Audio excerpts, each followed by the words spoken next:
धर्मराज युधिष्ठिर से किए थे और उस समय उन्होंने जो प्रश्न किए थे वो तो 100 थे, लेकिन मैं केवल 10 प्रश्न पूछना चाहता हूं।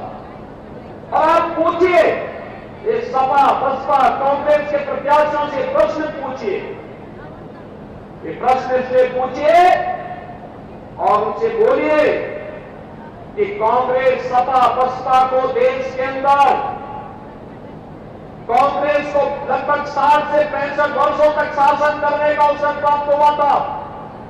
समाजवादी पार्टी, बहुजन समाजवादी पार्टी को प्रदेश के अंदर 3-3, 4-4 बार सत्ता में आने का अवसर प्राप्त हुआ था।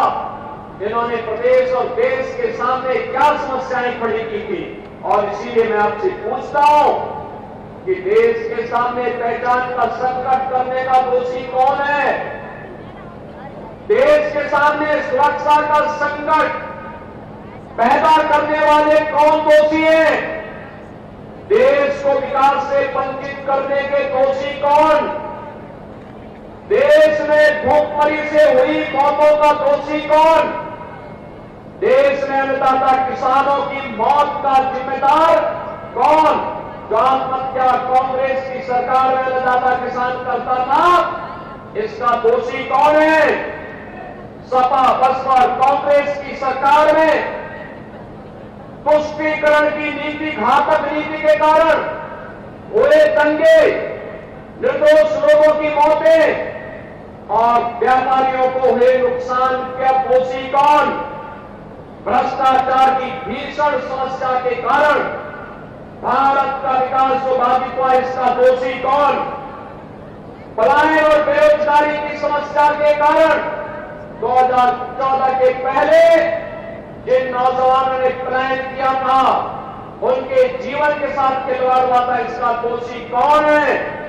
बिजली और पानी से जनता जनार्दन को वंचित करने वाले कौन है लोग हैं? क्या कांग्रेस इसका जवाब दे पाएगी? इसका दोषी कौन है? और अंत में बहनों और भाइयों, जो 10वां प्रश्न है वो ये कि इतने दशकों तक शासन करने के बाद भी कांग्रेस सपा बसपा आपकी आस्था के साथ खिलवाड़ करती रही, इसका दोषी कौन है? बहनों और भाइयों, ये वही कांग्रेस है, ये वही सपा है, ये वही बसपा है। जब सत्ता में आए थे तब कहते थे, कांग्रेस के लोग कहते थे राम हुए ही नहीं, समाजवादी पार्टी के लोग कहते थे कि अयोध्या में परिंदा भी पर नहीं मर सकता। आखिर आज सत्ता से वंचित हुए, अब कैसे तड़प रहे हैं लोग? जैसे बिन पानी मछली तड़पती है, क्योंकि अगर सत्ता के लोग रह नहीं सकते।